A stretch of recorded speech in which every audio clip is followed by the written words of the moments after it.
Bon, merci d'être là en présentiel. Des fois, t'as pas tout le temps, fait qu'on se jase par Messenger. Mais là, t'as dit, tiens, j'ai le temps aujourd'hui. Hier, je l'avais pas, mais aujourd'hui, je l'ai. Fait qu'il est là. Ça fait plaisir. En chair et en os. Puis t'as eu l'occasion de découvrir les gens à la station. Hein? Les gens, depuis le temps que tu commences à côtoyer les gens dans les stations de radio, tu trouves-tu que ça ressemble un peu à un asile psychiatrique?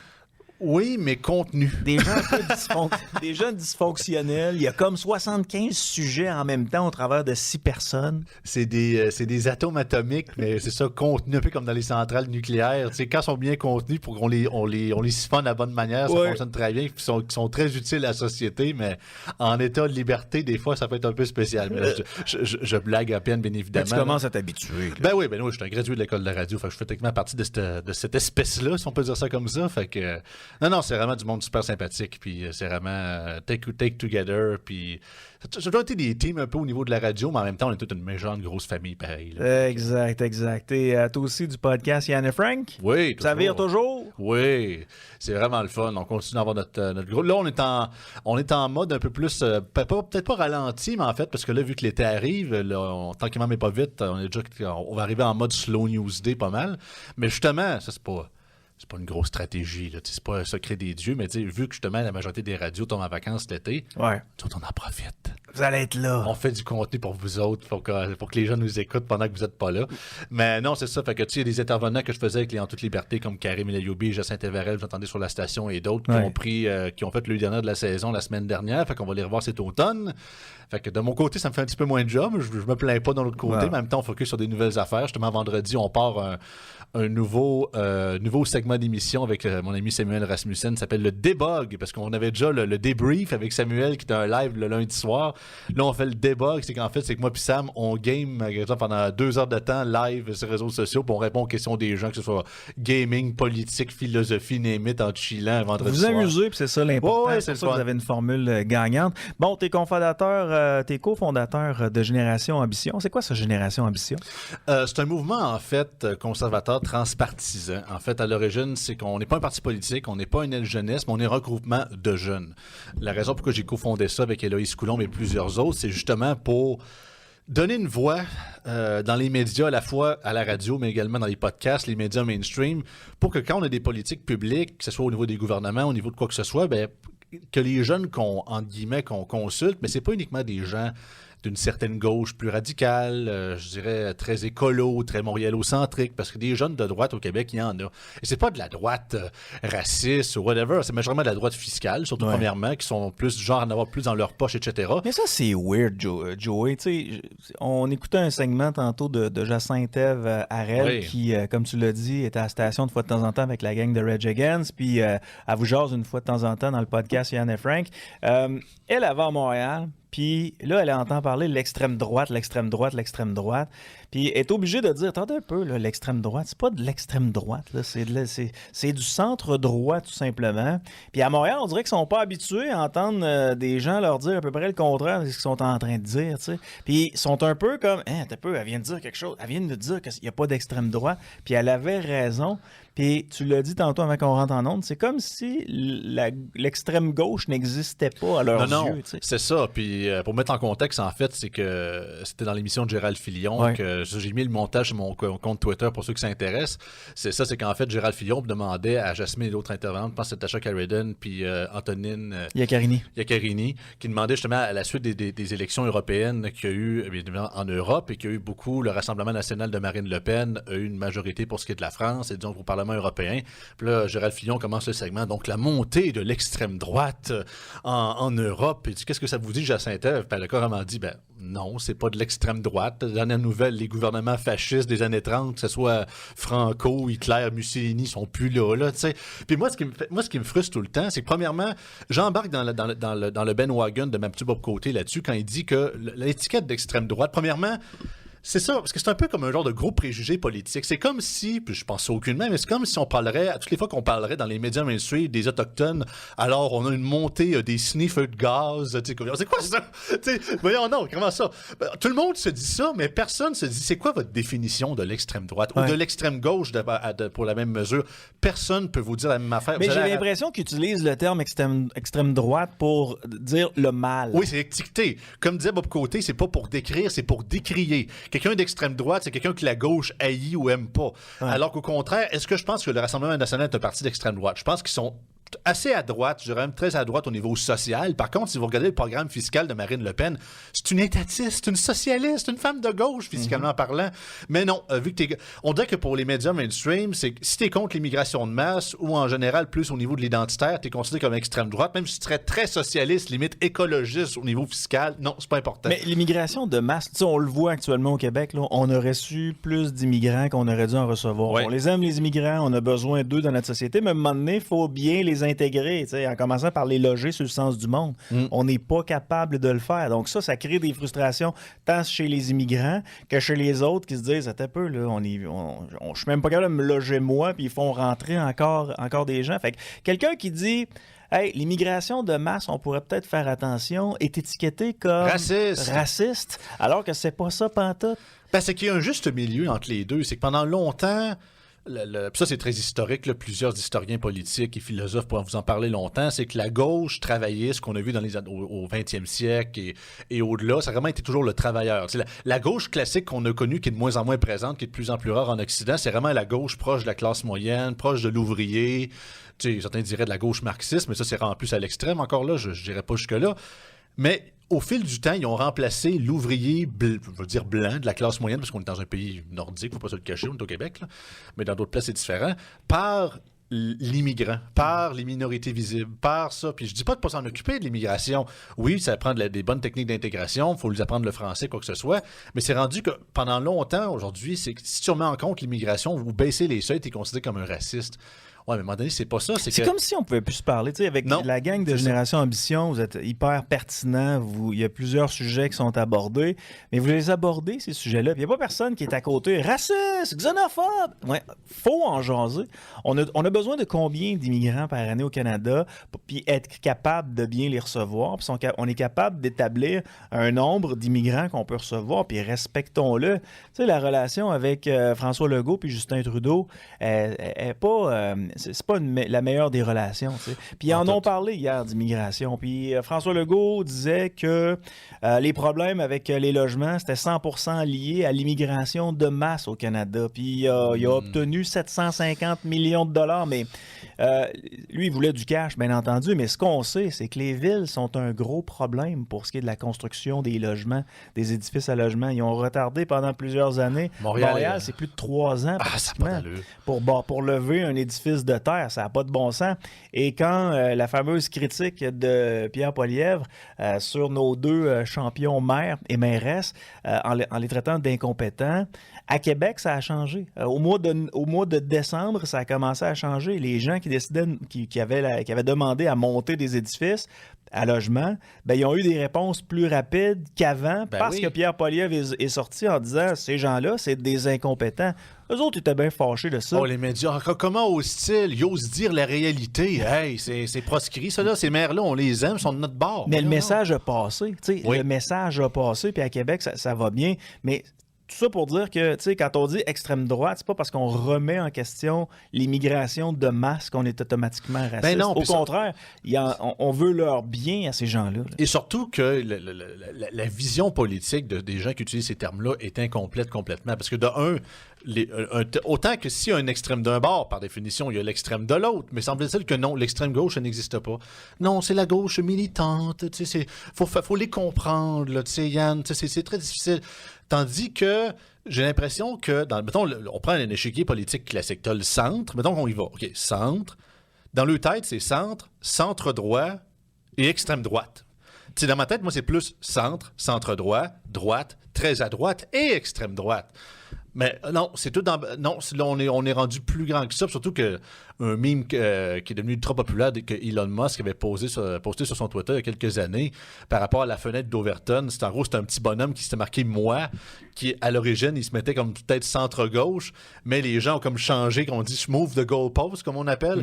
Puis la ligne a changé. Mettons, c'était 2010, là, mettons 2022. Là, il n'avait pas bougé, mais il était rendu comme extrême droite parce qu'eux autres, ils ont bougé les limites à d'autres places. Enfin, je pense que pour beaucoup de gens, la réalité recommence à frapper, puis leur monde, c'est ça de Kalinours, supposément que Kumbaya, tout le monde est beau, tout le monde est gentil, mais je pense que le réel commence à frapper. Le but, c'est de ne pas être altruiste, ne pas vouloir aider l'autrui.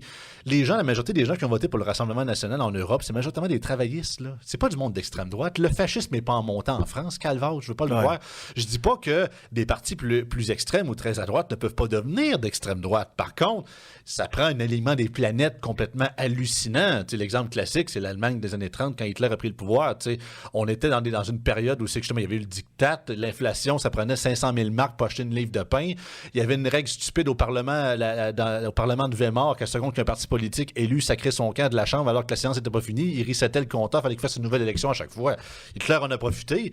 Mais il a peut-être pris le pouvoir, entre guillemets, démocratiquement, mais il y a eu beaucoup d'affaires qu'il n'y a pas ici. Tu sais, il n'y avait pas autant de contre-pouvoirs qu'on a dans nos systèmes démocratiques aujourd'hui. Je ne dis pas d'être vigilant par rapport aux extrêmes, mais à un moment donné, il faut voir les deux côtés de la médaille. Quand on disait qu'il n'y avait pas d'extrême gauche, tu sais, les gens actuellement qui sont dans les rues dans le secteur de Montréal puis qui dénoncent Israël, avec des propos xénophobes et racistes, là, mais xénophobes, surtout antisémites.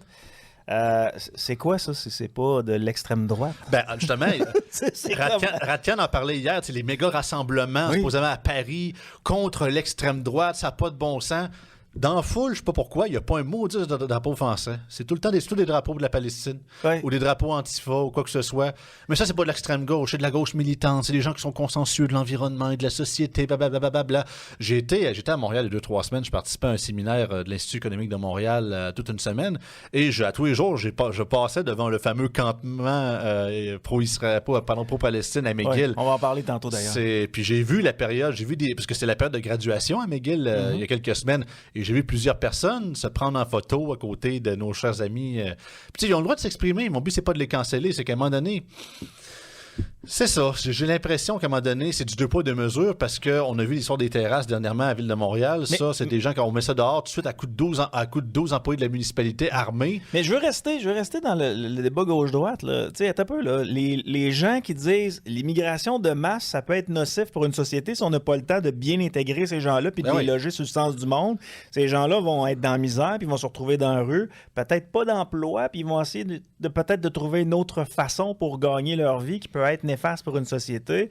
Puis là, nous, on parle de ça, on se fait dire, hey, ça, c'est de l'extrême droite, là, ça n'a pas de bon sens. Là. Ils veulent pas de l'immigration de masse au Canada. Ils veulent essayer de contrôler le nombre d'immigrants pour être sûr certain de bien les intégrer.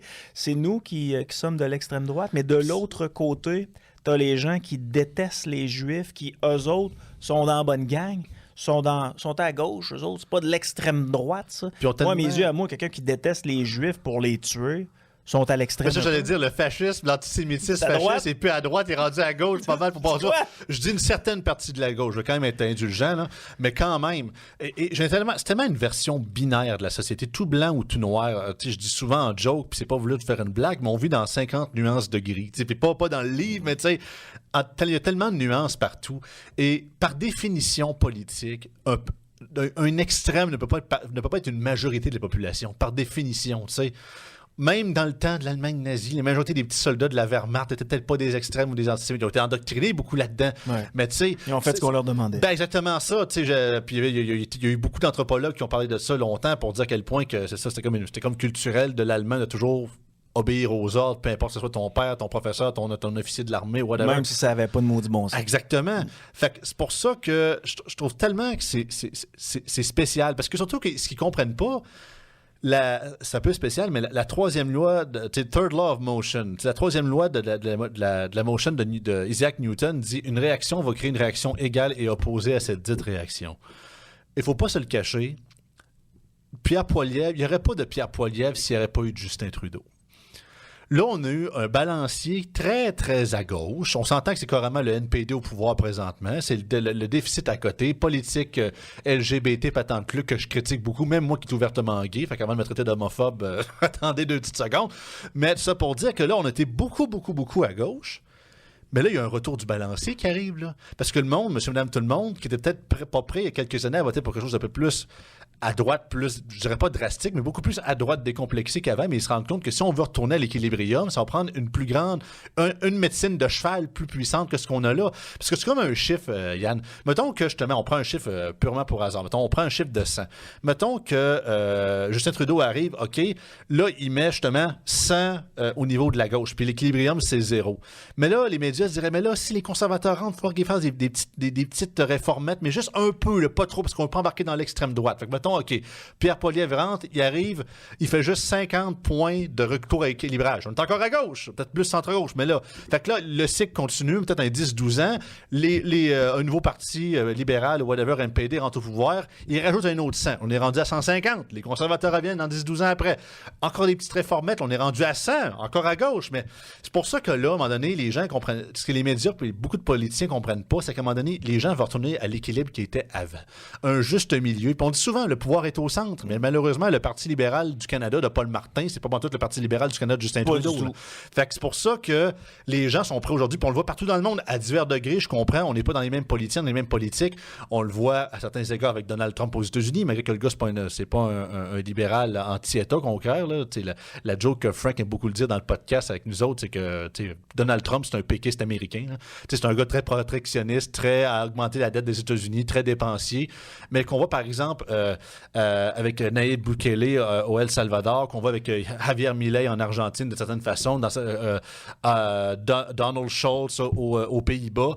On voit comme des microcosmes à différents égards de gens qui sont prêts à voter pour des gens un peu plus à droite, au niveau plus décomplexé, mais ils se rendent compte que justement, si on veut retourner à l'équilibre pour rééquilibrer le balancier, ça prend pas des petits partis comme les Républicains ou des petits partis de centre-droit réformettes, ça prend un vrai remède de cheval parce qu'on en a besoin d'un. On était trop loin d'un bord, puis les médias ont rien dit de ça.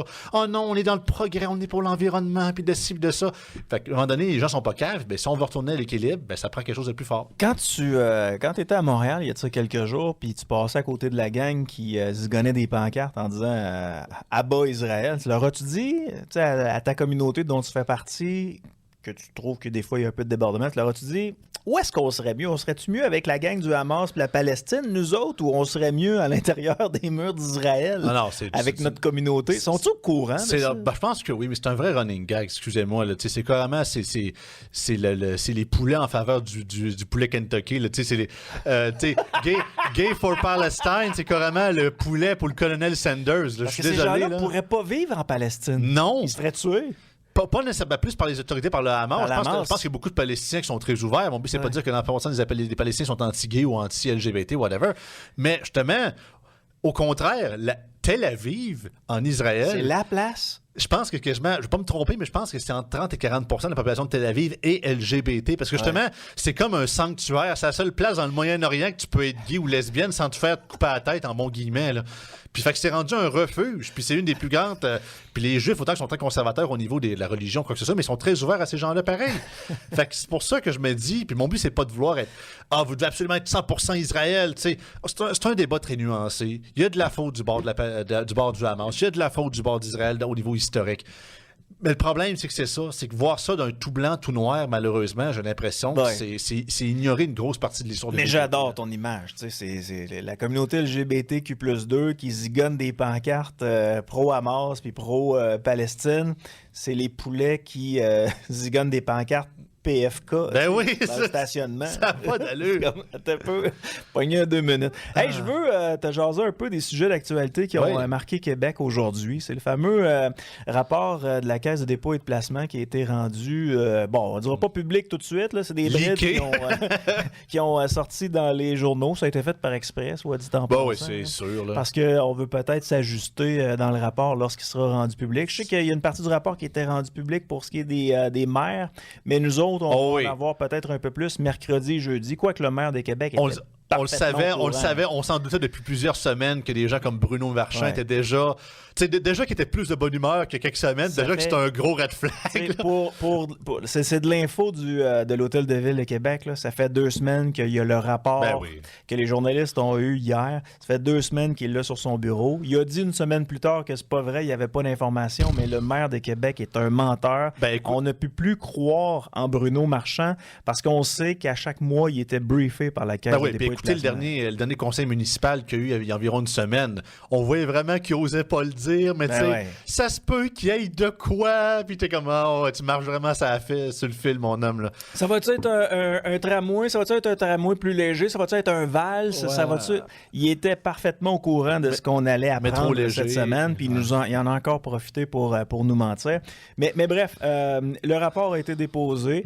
On s'attendait à ça, il y a 6 mois, c'est-à-dire, parce que les mêmes ingénieurs qui avaient recommandé le tramway au départ, c'était les mêmes qui refaisaient l'étude pour la Caisse de dépôt et de placement. Donc, ils arrivent au résultat que c'est un tramway. Sans surprise. Tramway modifié à certains endroits. Là, on parle de 3 phases maintenant. J'aurais plus recyclé que modifié. La première phase, c'est 5 milliards de dollars. Puis effectivement, comme tu le dis, là, on revient à la phase qui avait été présentée par le maire de Québec d'antan, c'est-à-dire Régis Labaume, en 2018. Donc, on revient avec son idée de 2018. C'est ce qui nous fait dire qu'on a perdu énormément de temps.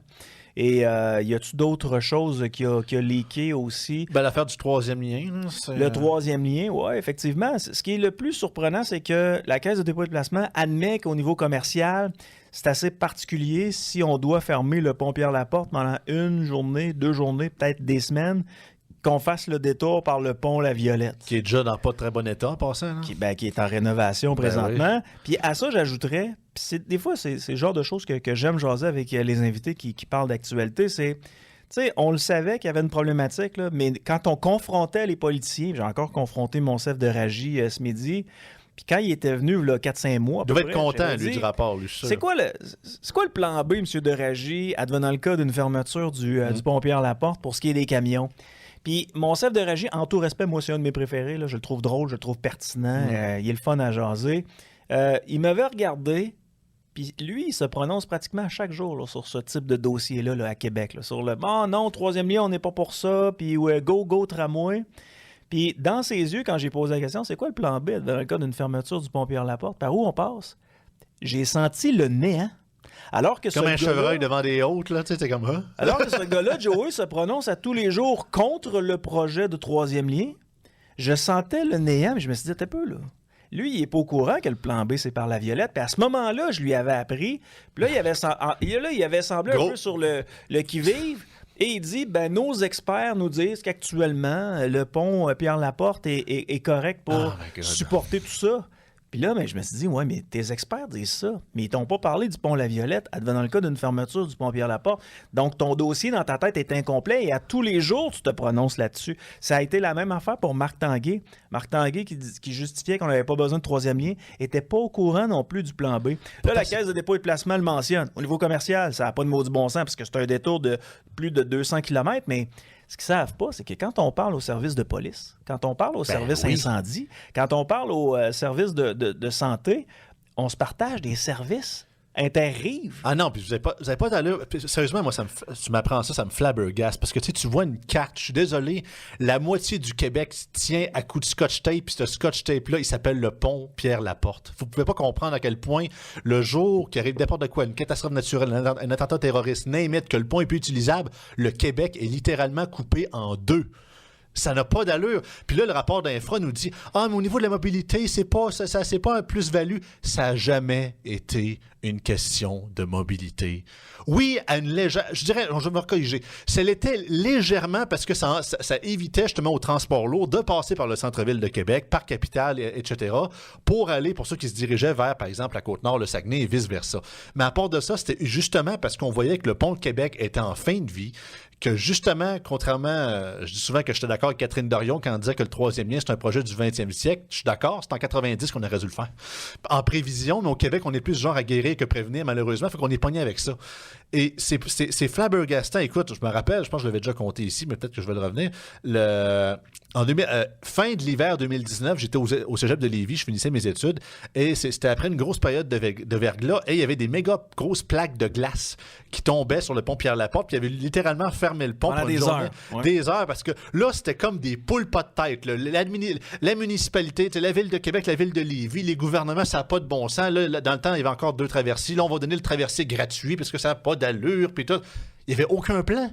Alors que tu regardes une carte, tu vas sur Google Maps, tu dis, voyons donc, ça va de soi. Puis n'importe quel, je disais ça en joke un matin dans le podcast, vous jouez à un jeu vidéo de gestion, là, un peu comme SimCity ou whatever, puis tu commences à te face value, il n'y a rien nulle part, à part si tu commences au niveau de la ville de Québec. Ton premier pont, tu le fais où? Ben, tu checkes la map, OK, il y a l'île d'Orléans. Ben, c'est là que tu le fais, hein, parce que je te mets un bout de terrain, puis tu le traverses là. Et je pense que ça va purement de soi, autant au niveau de la mobilité, autant, comme tu le dis, les services.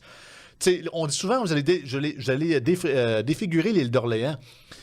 Je trouve ça un peu stupide parce que quand on a fait l'île des Sœurs à Montréal avec le pont Champlain, on n'a jamais parlé de défigurer l'île des Sœurs. Non. Ça, c'est ça. Non, ça, c'est correct. C'est du monde riche, on s'en fout d'eux autres. Mais pour ce qui est de ça, justement, la quantité de services que les gens de l'île d'Orléans vont pouvoir avoir venant de la Rive-Sud, la quantité de touristes qu'ils vont pouvoir avoir venant de la Rive-Sud, et justement, le fait que le pont Pierre-Laporte, du jour au lendemain, serait fermé pour X raisons, plus utilisable, la quantité de services, la quantité de gens qui n'auraient plus de job.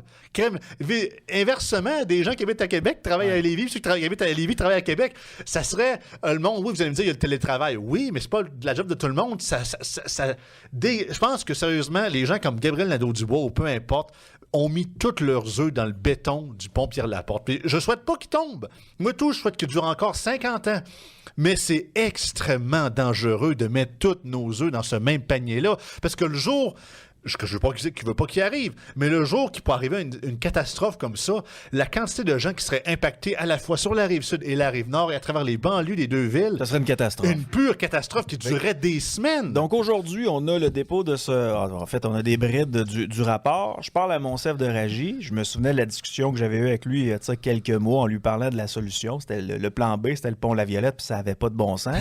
Qu'est-ce qu'il me donne aujourd'hui? Il me dit, « Monsieur Malsaut, ça n'a pas de bon sens là, qu'au niveau commercial, le détour soit fait par le pont La Violette, ça n'a pas de bon sens. » Là, je dis, mais à ce moment-là... What's your plan? À ce moment-là, ça prend un troisième lien. Il dit, ben là, les experts ne justifient pas le erreur besoin 404. Comment se fait-il que des gens... C'est idéologique. C'est vraiment de l'idéologie. Des gens comme toi et moi, on n'est pas considérés comme des experts. Puis on fait fi de ce que les experts peuvent nous dire en disant, t'as peu, on a juste un pont fiable à long terme pour Québec. Ça va être catastrophique si on le ferme. Puis si on se fie au moment où on a dû fermer le pont totalement, le pont Pierre-Laporte, il y a eu un moment où on l'a fermé. Puis là, on faisait venir des gens en hélicoptère là, de rive en rive, tu t'en rappelles.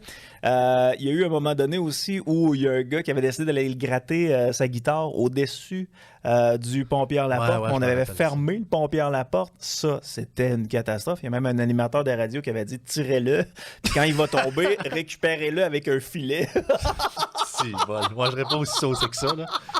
Mais... Ce qui était moi, j'étais dans mon char, puis bon, quand j'ai entendu ça, c'était ma station de radio à l'époque. Je riais jaune un peu. Je me suis dit, bon, ben, je n'ai plus d'emploi. Mais finalement, ça a passé dans le beurre, ce qui est une maudite bonne affaire.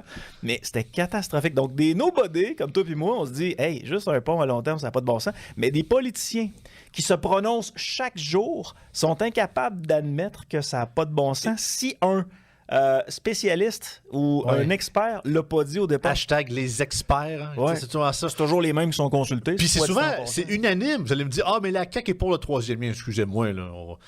Même, il y avait un sondage de 7-8 derniers mois qui expliquait que même les gens qui étaient pour la CAQ, je pense que c'était même pas 5% qui pensaient que le troisième lien allait voir un jour à suite du revirement à 180 de Legault à suite de la partielle dans Jean Talon. Tu sais, la Geneviève Guilbeault, je l'aime bien son message d'aujourd'hui, mais c'est carrément les arguments qu'Éric Duhem proposait dans les dernières élections, puis c'est carrément les arguments qui contraient ses propres arguments. Exact. Quand il est arrivé avec ses 4-5 cartables dans sa conférence de presse il y a un an. Qui croit rendu là? C'est 4-5 cartables qui ne servaient absolument à rien. Non, parce que tout était numérique. C'était des papiers blancs qu'il y avait là-dedans. C'était pour montrer qu'elle avait travaillé fort, mais c'est elle qui était initiatrice de cette conférence de presse-là où elle annonçait que le troisième lien, c'était terminé à Québec parce que les études d'achalandage ne permettaient pas de dire qu'aujourd'hui, Québec avait besoin d'un troisième lien. Mais tout le monde... il n'y a rien qui a changé, Joey. Il n'y a rien qui a changé de ce moment-là jusqu'à ce moment-ci. Il n'y a rien qui a changé parce que l'achalandage a augmenté une petite affaire. Et elle, ce matin, elle sort de son tombeau puis elle dit « Ouais, ça n'a pas de bon sens d'avoir juste un lien fiable à long terme pour le transport lourd. C'est irresponsable. » Alors que cet argument-là existait avant qu'elle détruise le projet du troisième lien. Veux-tu une breaking news? Si le Parti conservateur du Québec n'existerait pas avec Éric Duhem à sa tête, ce message-là n'aurait jamais existé. Elle aurait dit on prend en compte les avis de la CDPQ Infra et en effet, on a besoin d'un transport structurant pour Québec. C'est uniquement pour pour pas perdre des élus au sein des conservateurs de la région de Québec qui a fait ce message-là. Parce que c'est tout ce qui leur reste dans le fameux troisième lien, alors qu'il y a une méchante gang qui ont déjà débarqué. Là. Elle veut sauver sa job. Ouais, un gars qui était vraiment en danger dans son comté présentement, c'est pas nouveau. Là. Je veux dire qu'il n'y a plus grand caquiste qui survivrait dans la prochaine élection si ça arriverait demain. Là.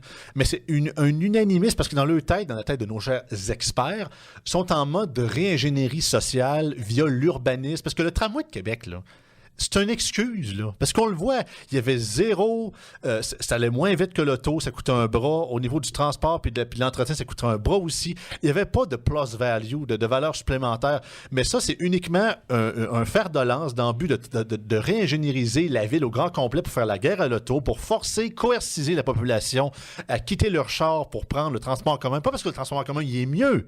Non, parce qu'on n'aime pas les chars, parce qu'on veut sauver l'environnement. Ouais. Mais c'est le principe des villes 15 minutes. Là. Carrément. Ouais. Fait que dans leur tête, c'est comme non, on est dans un monde post-asphalte, on est dans un monde post-automobile. Là, ça prend tout le monde en transport en commun. Je ne sais pas si vous vous souvenez, mais il y a à peu près, pour les plus vieilles générations, mais il n'y a pas si longtemps, il y a peut-être 50, 60 ans, on avait un ministère au Québec qui s'appelait le ministère de la colonisation. Parce que justement, on est en dehors de Québec, puis de Montréal, puis de Trois-Rivières, on vit sur un Christi de gros territoire. Puis des chars à gaz ou pas à gaz, ça va en prendre encore une Christi de gang là, pour demain, puis dans les prochaines décennies. Et c'est un symbole de liberté pour les gens. Je comprends qu'il faut réduire l'auto-solo, les gens peuvent faire du covoiturage, mais c'est pas avec la coercition que vous allez le faire. Si vous voulez que les gens... Moi, je suis d'accord que Québec a besoin... C'est vrai, je suis 100% d'accord, et je suis d'accord là-dessus. Québec a besoin d'un réseau de transport structurant, parce que c'est vrai qu'on manque de choses. Personnellement, je suis plus en faveur d'un métro léger, moi, qu'un tramway, parce que justement, on a un climat nordique. Tramway avec le Christy de dalle de béton qui coupe quasiment 70 intersections dans la ville de Québec, puis à Lévis aussi. Ils vont l'abaisser un peu. Ouais, mais vieille technologie des années 60, que même les consortiums ne voulaient rien savoir de bider là-dessus. Non, il faut voir l'avenir aussi. Je pense que ça prend un réseau de transport en commun. Par contre, justement, un réseau de transport en commun qui a une valeur supplémentaire. Tu sais, moi, je suis un gars de la Rive-Sud, je viens de Montmagny en Chaudière-Appalaches. Je suis né là, j'ai grandi là. Puis moi, ça me tenterait d'aller dans le Vieux-Québec plus souvent. Mais le problème, c'est que c'est un fou braque de se trouver un parking là-dedans, où souvent les parkings souterrains coûtent un bras. Mais si, par exemple, je sais pas, je pourrais parquer mon char à Lévis, puis il y aurait un métro léger ou un réseau de transport structurant que, justement, ça coûte pas cher, ça va vite, puis en même pas 10 minutes, je suis rendu de l'autre bord, à pied, dans le Vieux-Québec. Je serais le premier à le prendre.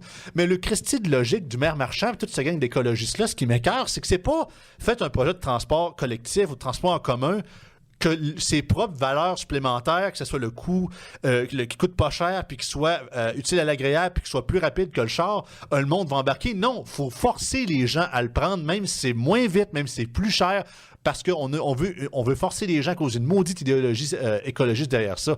Moi, je suis en faveur de l'environnement, mais c'est pas comme ça avec du signalement de vertu que juste pour forcer les gens et les enfantiliser leur vie, qui est prouvé. Alec Castonguay, je pense, Rodriguez, qui est rendu animateur de radio à Montréal, qui est ancien maire d'une des circonscriptions, l'avait dit. C'est purement simplement pour faire la guerre à l'auto, pour forcer les gens en augmentant le prix du gaz avec la taxe carbone sur l'essence, alors que moi, je suis un gars de région, je veux d'une petite ville de 12 000 habitants. Excuse-moi, même si tu l'augmentes à 2,5 piastres le gaz, j'enlèverai pas mon char. J'en ai de besoin. Qu'est-ce que tu veux que je te dise? Fait qu'à un moment donné, il y a une réalité très métropolitaine qui essaie de mettre à l'ensemble du Québec qui n'est pas une vraie réalité. Ce que j'entends, Joey, c'est que tu es pour le transport en commun et je suis pour le transport en commun. Tout le monde l'est! Je voudrais m'adresser aux gens qui nous écoutent, qui sont pro-transport en commun et qui n'ont pas de véhicule. Le jour où vous nous mettrez à côté de vous, de force dans le transport en commun, qui va payer pour vos routes? Surtout en plus si c'est électrique. Ça va être rendu vous autres qui allez payer pour nos routes. Là, pour l'instant, vous faites le transport en commun sur nos routes, puis vous faites abstraction. Bon, vous ne payez pas d'immatriculation, vous ne payez pas de taxes sur l'essence, vous ne polluez pas, c'est parfait. Mais le jour où on sera rentré de force dans votre transport en commun, vous allez devoir maintenant contribuer à la construction de nos routes. Et ça revient au truc du troisième lien. Puis quand je parle tantôt du monde, de mon monde post-asphalte, c'est comme ça dans leur tête. C'est que dans la tête, mettons, de QS ou de Bruno Marchand ou peu importe toute ce gang-là, Valérie Plante, c'est comme, OK, toutes nos infrastructures, ponts, name it, à part quand il s'effondre, il faut le remplacer. Mais pour le reste, c'est comme, OK, c'est des droits acquis, mais là, il ne faut plus en faire. Là, c'est vraiment des nouvelles infrastructures comme le troisième lien. C'est anathème, c'est hérétique. Il ne faut pas faire ça parce que justement, on est au 21e siècle, on est dans un monde moderne, on est dans un monde au-delà de la voiture solo, mon cher Yannick Marceau. Donc, il faut aller au-delà de ça. Écoute, j'étais à Montréal. J'ai connu plein de monde que justement, ils n'ont pas... y a du monde de mon âge, de 28-29 ans, qui n'ont pas justement de permis de conduire parce qu'ils ont vécu à Montréal toute leur vie, ils prennent le métro, ils n'ont pas de char, ils n'ont pas de permis. C'est correct. Si j'habiterais là, possiblement que moi aussi, j'aurais pas de char, parce que c'est vrai que rouler à Montréal, c'est enfantinisant pas mal. Puis c'est vrai que le métro, c'est magique. Mais c'est pas le cas de tout le monde. Non, à Québec, si tu veux une vie sexuelle quand t'as 16 ans, ça te prend un char. Non, même plus qu'à 16 ans, je te dirais. T'as pas le choix. Mais c'est ça que j'entends. On est pour le transport en commun. Puis la majorité des gens à Québec sont pour le transport en commun. Puis comme j'ai dit à mon chef de régie ce midi, je suis pour le transport en commun, mais quand je m'aperçois que votre projet de tramway, ça va être le projet de tramway le plus cher au monde du kilomètre, ben, permettez-moi de vous dire que vous devez faire votre job et de creuser à savoir pourquoi c'est nous qui payons le tramway le plus cher du kilomètre au monde. Et quand leur seul argument, c'est que nous, on sait mieux ce qui est bon pour vous, on va faire ce projet-là, puis inquiétez-vous pas, quand il va être fait, vous allez l'aimer. Si on ferait ça dans tous les trucs, c'est comme si tu avais un char de Chinois, tu dis non, t'inquiète pas, parle au vendeur de char, il va te dire quel char acheter, puis tu vas l'aimer après 20 ans. Ah, c'est donc assez spécial. Brassons donc un peu de marde, Joey, toi puis moi. On n'a pas déjà commencé, non? Non. Julien Arsenault, c'est un journaliste de la presse. Il écrivait le 9 mai que la Caisse de dépôt et de placement est un peu dans le trouble avec Alstom. Ah ben, regardons ça. Parce qu'Alstom perd énormément d'argent, puis la Caisse de dépôt et de placement est partenaire d'Alstom dans cette belle entreprise-là.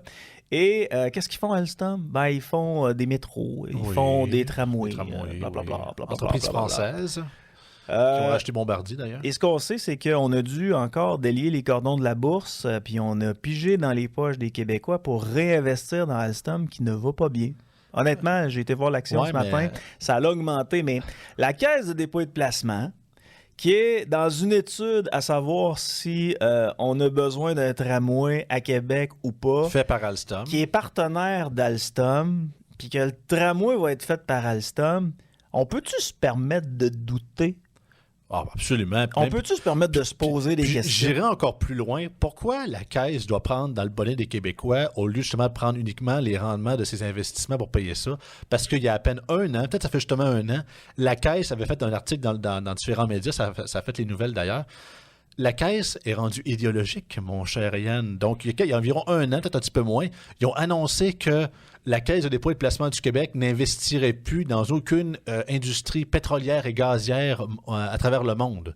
Parce qu'on est dans un monde vert, on est dans un monde environnemental. Puis alors que c'est une industrie qui skyrocket présentement, qui fait de l'argent comme c'est pas possible, tu as quasiment une mine d'or devant toi. Non, on est au-dessus de ça. On est vertueux, nous autres. On sait mieux ce qui est bon pour le monde. Puis nous autres, la recette, comme on dit, la recette du quick aux fraises, on l'a su, on la connaît mieux que vous autres. Ben, c'est ça. Fait que la Caisse fait moins de revenus qu'avant avec ses investissements. Sont plus dans des investissements plus idéologiques que nécessairement purement financiers et boursiers selon les performances d'investissement. Mais c'est ça que ça donne. Parce que, tu sais, je me souviens d'une entrevue qui était dans mon ancienne station de radio avec François Legault. Puis l'animateur du matin lui avait demandé comment se fait-il qu'on va avoir le tramway le plus cher au monde du kilomètre? Et François Legault avait dit qu'il ne regardait pas ça de même, lui. Ah, c'est ça. Parce qu'il se disait qu'à ce moment-là, Bombardier, qui est maintenant devenu Alstom, ben, les employés qui allaient travailler sur ce projet-là allaient payer des impôts, puis ça allait revenir dans la poche des Québécois. On vous fout, mais au moins, c'est des Québécois qui vont vous fourrer. Mais je t'annonce que dans le dossier de la construction des tramways, on n'ira pas en appel d'offres, là. Je fais ma Jojo Marceau, là, mais ça va être Alstom qui va bâtir ça. Oui. Et qui est partenaire d'Alstom? Ben, c'est la Caisse de dépôt et de placement. On a des intérêts là-dedans. Ah, c'est tellement du magouillage. C'est ça. Je te gratte le dos, tu grattes le mien. Mais c'est des experts qui ont travaillé là-dessus. Tellement. Tellement de diversité, alors que les deux autres compagnies, je ne sais pas si c'était Boeing ou en tout cas deux autres, que le nom m'échappe, là, mais il y avait Alstom et deux autres, et l'autre avait carrément retiré pour dire votre projet, c'est tout croche, c'est de la vieille technologie, le marché n'est plus là. Et si vous voulez continuer à pousser un projet comme ça, excusez-moi, mais vous êtes carrément, comme on dit souvent, vous retardez le groupe. Là. Ça, c'est un terme qu'on a entendu souvent les dernières années, mais c'était carrément ça qu'ils ont dit. Là. Ça n'a juste aucun bon sens. Là. Mais ça montre encore une fois que c'est ça. Faut pas chercher le midi à 14h pour comprendre que des fois, les grands projets de société... c'est ça, c'est plus idéologique. Puis justement, on le voit, je pense que c'était quoi, M. Caron, je crois, là, de M. l'immobilier, M. Yves... cherche le nom, Dupuis, ça se peut-tu? qui a parlé la semaine passée, l'acceptabilité sociale, c'est pas important. Non, tu sais, c'est comme, faites ce qu'on vous dit, fermez vos gueules, payez vos impôts, on se reverra dans 4 ans, puis si vous n'aimez pas ça, ben, c'est le fun comme démocratie. Après ça, vous demandez pourquoi le monde va plus voter. Sérieusement, surtout le gars, en plus, il est beaucoup dans les investissements immobiliers. On est en pénurie de logements, puis lui, il les paye. Il n'arrête pas de dire que justement, on manque de logements, mais on va attendre que le tramway arrive. J'ai été chanceux que tu nommes pas son nom, mais je vais juste te dire une affaire. OK? Ce gars-là, il est dans plein de patentes. Il est dans plein d'organisations. Et il y a quelqu'un dans sa famille qui a probablement le même ADN que lui, là. OK? Peut-être quelques différences près, là. A des avantages où le tramway va passer. Ben oui! Puis on parle d'avantages immobiliers. Puis il y a des journalistes qui le savent, ça, qui vont le voir lui, puis qui parlent pas de ça. Non. Il y a beaucoup, c'était sorti à plusieurs égards, il y a beaucoup de subventions et de remises et de crédits d'impôt au niveau surtout du fédéral, mais pas seulement, pour justement les logements créés via des systèmes de transport collectif. Fait que lui, il est porte-parole du tramway, mais il dit pas qu'il y a un de ces gars qui a des avantages immobiliers à l'endroit où le tramway va passer. Pour faire une passe de cash. C'est le fun. Hey, on est loin. On a passé d'une gauche qui était très pro-travailleur, supposément anti-système, anti-riche, qui est rendu qui défend un projet ad vitam aeternam pour défendre des certains, je dirais pas tous, parce que les gars, comme exemple, le groupe Trudel, ils font une Christie de bonne job présentement, puis je les inclus pas là-dedans. Je pense pas que tous les promoteurs immobiliers sont des crosseurs, loin de là.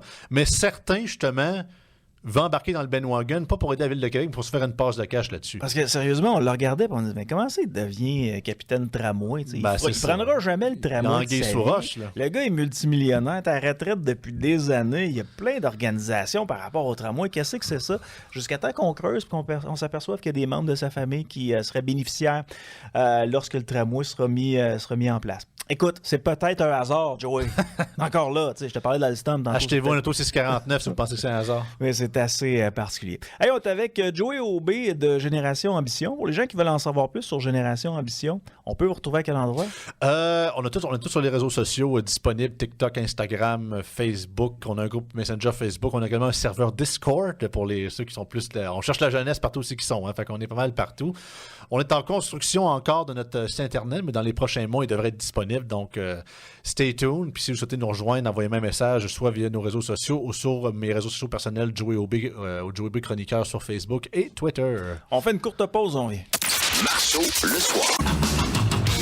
On est avec Joey Aubé de Génération Ambition, grand passionné de popcorn. Il y a des gens ici à la station qui ont parti la machine à popcorn. La gang chez Leclerc, on est... t'as vu tantôt comment on était? On a commencé l'émission comme ça, on est un peu particulier. Donc, on a une machine à café gratuit, mon homme. 4-5 cafés disponibles, cappuccino, latte, café filtre. Puis ils nous ont acheté aussi une machine à popcorn qui est surutilisée. À chaque jour, tout le monde As it should. ça fait du popcorn. Juste pour te donner une idée.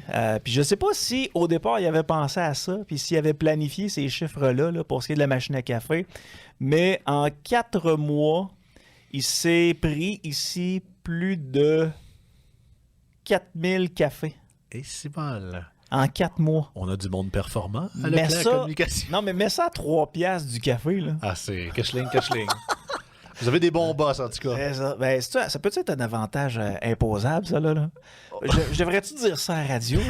Ils vont vous envoyer le bill à la fin de l'année. Bon, OK, toi, Marceau, t'as pris 12 cafés. Puis que... Ben non, mais je veux dire, 12 cafés à la fin de l'année, j'en prends à peu près minimum 500. Ici.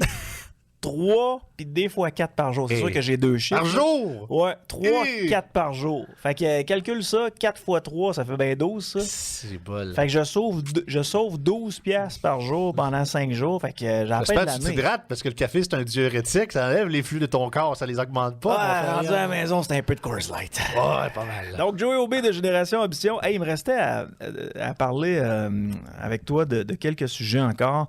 Valérie Plante ne sait plus ce qu'elle fait avec sa ville. En fin de semaine, avec le Grand Prix de Montréal, c'est une catastrophe ce qui s'est passé.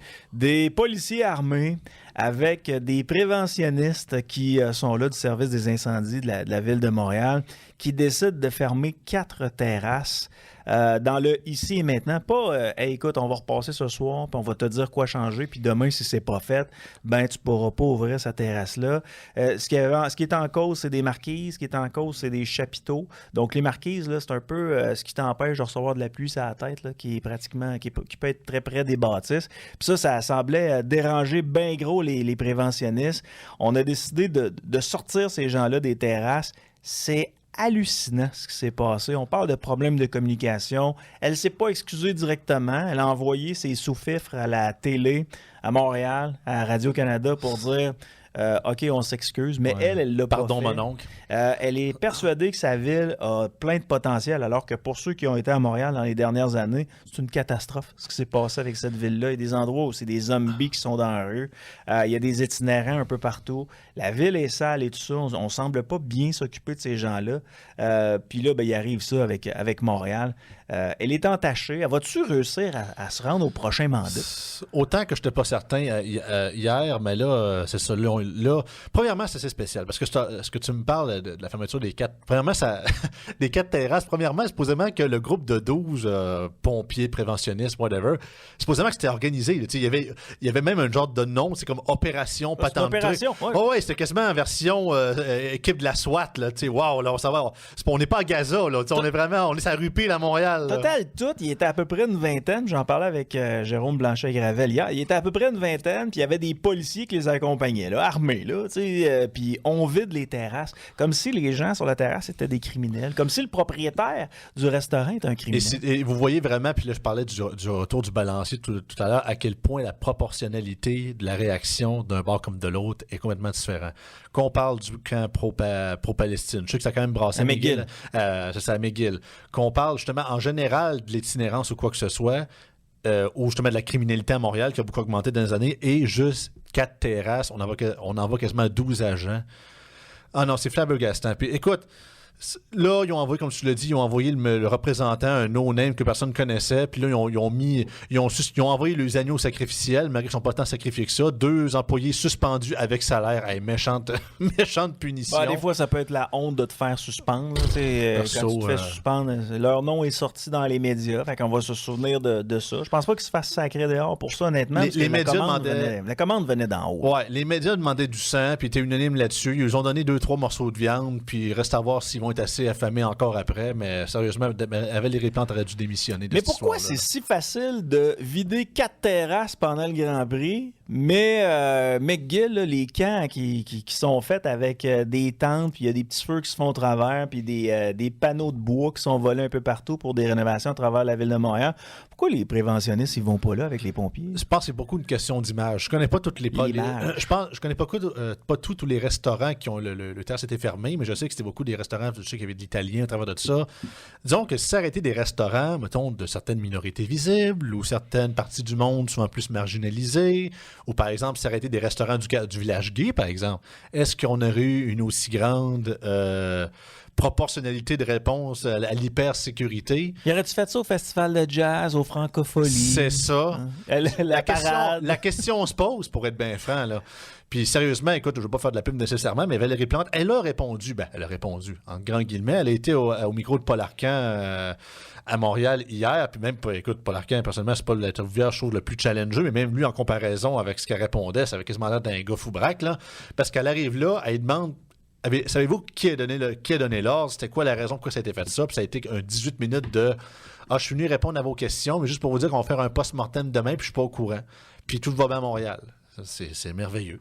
Sérieusement, on voit la limite des capacités de Valérie Plante, qui est vraiment une mairesse. C'est le principe de Peter. Oui, c'est ça. C'est le principe de Peter. Puis elle est plus capable de monter. Elle est plus capable de monter. Puis malheureusement, ce qui est le plus grave, c'est qu'on n'a pas de position claire. Mettons, un genre de quelqu'un plus de droite fiscale qui se présenterait à la mairie de Montréal. Il n'y a personne présentement. Autant que, présentement, le champ est ouvert. Si quelqu'un m'écoute, quelqu'un a le goût d'y aller, allez-y, si vous avez une chance d'y aller. Mais présentement, les oppositions ne sont pas rassemblées. Souvent, elles ressemblent beaucoup à ces idées. Fait que quelqu'un pour vous dire, faire le ménage, tu sais, quand il y avait là, c'est pas mal réglé, mais quand il y avait eu l'histoire de la guerre, de la pseudo-guerre civile à Québec solidaire, il y a du monde qui sortait Gabriel Nadeau-Dubois comme comme potentiel futur maire de Montréal. Êtes-vous malade? Fait que le gars qui condamnait pas les violences pendant les carrés rouges qui étaient dans les rues, là, lui, on va le mettre maire de Montréal. Il a jamais travaillé de sa vie, puis on le voit maire de Montréal. Ben même j'ai vu des gens hier sur Twitter mettre le nom d'Elsie Lefebvre comme future mairesse de Montréal. Je veux pas être méchant, mais si elle ou Gabriel Nadeau-Dubois devient maire de Montréal ou mairesse de Montréal, Montréal va se transformer en Murdochville dans pas grand temps. Là. Ça va être vitesse grand V. On le voit déjà, il y a un exode. Même Paul Arcand il a dit. Vous comprenez-vous qu'il y a des gens qui la seule raison que Montréal se sauve, entre guillemets, c'est l'immigration qui reste sur l'île. Le reste, les gens quittent, s'en vont dans les banlieues. Pourquoi pensez-vous que le quartier 10-30 ou Saint-Basile-le-Grand ou Saint-Bruno-de-Montarville sont en augmentation de population? Parce que le monde ne sont plus capables. Ils sont plus capables du tout, autant au niveau justement de la laideur de la ville, c'est pas propre au niveau de l'itinérance, mais également de l'enfantinisation, de la surtaxation, puis les espaces verts, puis les quartiers, puis les trottoirs éponges, puis les affaires de main. On est dans l'idéologie à planer. Mais qu'est-ce qui s'est passé pour qu'on passe de politiciens et politiciennes qui étaient capables de prendre une ville en charge, comme une mairesse Boucher, qui n'était pas parfaite, qui avait pas juste des qualités, avait quelques défauts, mais était capable de compter, était capable d'être gestionnaire, était capable d'avoir une vision à long terme d'une ville, à un Bruno Marchand ou encore une Valérie Plante qui sont pas issus du monde des affaires nécessairement, qui savent pas vraiment compter. C'est pas des meneurs d'hommes, c'est des gens qui ont été mis en place. Puis tu te dis, il y a peu, là, c'est ça. Ils ont géré quoi dans leur vie? Ils ont absolument rien géré, si ce n'est que de quêter. Là. Je pense que là-dessus, il faut le dire, c'est un peu de notre faute. Puis quand je dis un peu, je parle pas de nous autres, je parle pas juste, mettons, la droite ou whatever, je parle des gens en général. Il faut se le dire. Il y a eu une baisse constante du taux de votation, taux de participation au vote aux élections municipales depuis plusieurs années. Puis autant que c'est un petit peu moins présent dans les villes, malgré que j'ai déjà entendu une de mes conseillères municipales à Montmagny me dire qu'à Montmagny, il y avait des réfugiés climatiques. Là. Une petite ville de 12 000 habitants sur le bord du fleuve, là, tu sais. Fait que, oui, ça arrive. Fait que ça peut être partout, là. Puis politique EDI, name it. Je pense que vraiment que, justement, pendant que nous autres, on se fiait, du moins, on s'occupait moins du municipal, ben, des gens plus radicaux, se sont faufilés entre les lignes, ils ont profité du faible taux de participation pour faire passer des idées plus radicales. Et malheureusement, ces gens-là, autant ils étaient bien fins, bien idéologiques, mais souvent, ils n'ont pas eu une vision de la politique qu'ils pensaient qu'elle allait être. Ils pensaient qu'elle arrivait là, puis elle allait être carrément des petits roitelets, puis des petits seigneurs devant le paysan, puis on va faire tout ce que vous dites, puis si vous êtes contre moi, vous êtes incivil. Vous êtes incivil, vous n'êtes pas respectueux envers les élus, qui a amené le fameux projet de loi adopté par la ministre Duranceau la semaine dernière. Et c'est pour ça qu'il y a eu, selon moi, une très forte hausse de démission de la dernière vague d'élus municipaux, parce qu'il y a eu beaucoup de militants, beaucoup de gens très idéologiques qui pensaient arriver là comme ça allait être tout cuit dans le bec. Finalement, ils se sont rendus compte que, hey, on est en démocratie, il y a des oppositions, ça se peut que tu te fasses challenger, ça se peut que tu fasses pas tout ce que tu voulais faire. Ça n'a pas de bon sens, mais c'est ça. Mais est-ce que quand tu vas en politique, tu vas là pour toi, pour tes propres intérêts, ou tu vas là pour rendre service pendant 4 ans, pour le bien-être de ton peuple, pour que ta ville se développe, pour réaliser ce que l'ensemble des citoyens de ta ville aimeraient que tu réalises? Parce que, tu sais, je regarde Bruno Marchand à Québec. Quand il est arrivé, honnêtement, c'était 1% des intentions de vote pour lui. Il y a personne qui le connaissait. Il a fait quelques promesses. Il était sur le gros bon sens. Puis on s'est dit, OK, ben ce gars-là pourrait être considéré même comme... moi, je le trouvais sensé durant la campagne électorale. Maire de Québec. On savait d'où il venait. Tu sais, un gars avec un grand cœur qui a travaillé pour Centraide. Qui a travaillé pour... c'était-tu Centraide, mais avant, c'était Prévention du suicide. Donc, tu sais, c'est 2 organismes qui sont très respectables, mais n'en demeure pas moins que le gars, c'est un quêteux. Puis, il gérait pas vraiment. C'était pas lui qui gérait. Puis c'est du jour et la nuit, du Bruno Marchand campagne électorale versus Bruno Marchand maire de Québec. Puis il s'est transformé. Puis maintenant, ben, l'acceptabilité sociale, lui, il s'en crisse comme dans la 40. Ce qui est important, c'est de faire passer ses affaires. Puis, tu sais, moi, là, l'histoire sur la Chine, là, ça n'a jamais passé, Joey. Là. Ah non, puis là... Quand il a dit que, regardez ce qu'ils font en Chine, quand ils ont des idées, ils les font passer rapidement. Puis ça, c'est respectable. T'es peu, là, c'est une Chine communiste. Puis il n'y a quasiment pas de médias qui ont challengé ça auprès. Je pense qu'il y a eu Novo un peu, mais à part de ça, Radcan, TVA, en tout cas, j'ai pas vu beaucoup. Mais c'est atroce. Là. Ça n'a pas d'allure. Tu peux respecter la Chine pour, je sais pas, son efficacité dans telle affaire, mais dans sa communication avec le gouvernement en place. Parce que si tu es contre le gouvernement en place, tu peux tout simplement disparaître.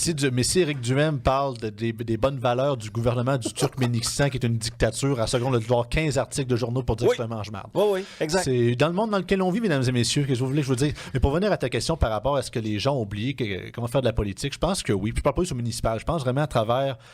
Vous allez me dire, peut-être que vous allez me trouver un peu idéaliste, là, mais je pense qu'au niveau municipal, provincial, fédéral, j'ai l'impression que les gens ont oublié que l'en politique, c'est un contrat aussi. Puis c'est un sacrifice de soi. Je dis souvent, puis vous allez me dire, les politiciens de Joe, ils sont pas en tout là-dedans aujourd'hui. Je le sais. Mais à un moment donné, il faut que quelqu'un le rappelle aussi. C'est que la politique, c'est une vocation, c'est pas une profession.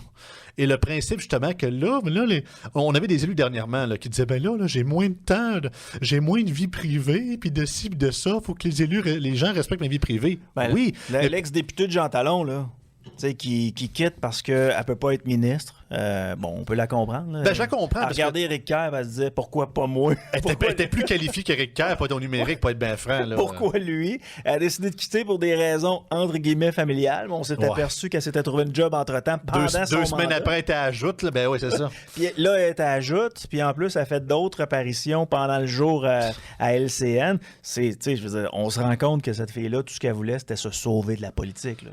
En fait, c'est qu'on lui a sûrement offert un anane qui n'est pas justement arrivé le moment que c'est arrivé, puis on l'a ignoré. Elle a fait son bout de temps, puis elle a sacré son camp. Rendu là, je peux comprendre un peu. Mais justement, dans le contrat politique, c'est que écoutez, le principe de la démocratie représentative, c'est qu'on fait élire des gens pour nous représenter à l'Assemblée nationale, parce que justement, on n'a pas le temps de faire ça. Les gens travaillent, les gens ont des familles, les gens ont des vies. Mais justement, le principe des politiciens, contrairement à ce qu'ils nous disent qu'ils font du 75-80 heures semaine, excusez-moi, mais quand tu as des ministres qui ont le temps d'écrire des chansons, d'écrire des romans, là, on s'en repassera. Là, Et Catherine Dorion qui avait dit, si ça ne me tentait pas de rentrer, si ça ne me tentait pas de travailler, il n'y a personne qui s'en rendait compte. Claire Sanson, même la même chose, elle l'a quasiment confirmé aussi. Là-dessus, il faut lui donner. Non, c'est vraiment ça. Puis c'est beaucoup galvaudé par souvent les médias de la colline parlementaire, parce que toi, des grandes chemins. Puis ils disent, non, ils travaillent fort. Ouais, ta définition de travailler fort, c'est juste 15 heures semaine, on repassera. Mais justement, le principe de te présenter en politique puis de représenter tes gens, c'est un sacrifice de soi. C'est que justement, tu sacrifies une partie de ta vie privée, une partie de ton temps personnel et de ta vie en général au bénéfice du collectif, au bénéfice des gens que tu représentes. Parce que ça en prend un qui soit l'anneau sacrificiel puis qui ait moins de temps en famille, qui ait moins de temps à faire ce qu'il veut dans sa vie personnelle à lui, parce que justement, il faut que tu représentes ton monde. Et ça, 24 heures sur 24, 7 jours sur 7, il faut que tu sois disponible. Mais ça, beaucoup de gens, beaucoup d'élus l'ont oublié. Là, c'est qu'on arrive avec nos idées. Puis, dernièrement, un économiste qui était dans le trio économique dans Yann et Frank, qui s'appelle Germinal, je me rappelle son nom de famille, en tout cas, il était avec Vincent Gelozo et Yann dans Yann et Frank, et lui expliquait, il disait la différence purement simpliste entre la gauche et la droite, c'est que la gauche juge les politiciens par leurs intentions, la droite les juge par leurs résultats. Par leurs faits, oui. Je pense qu'en général, il faut retourner à ça, mesdames et messieurs. Juger un politicien pas par ce qu'il dit, dites-les par...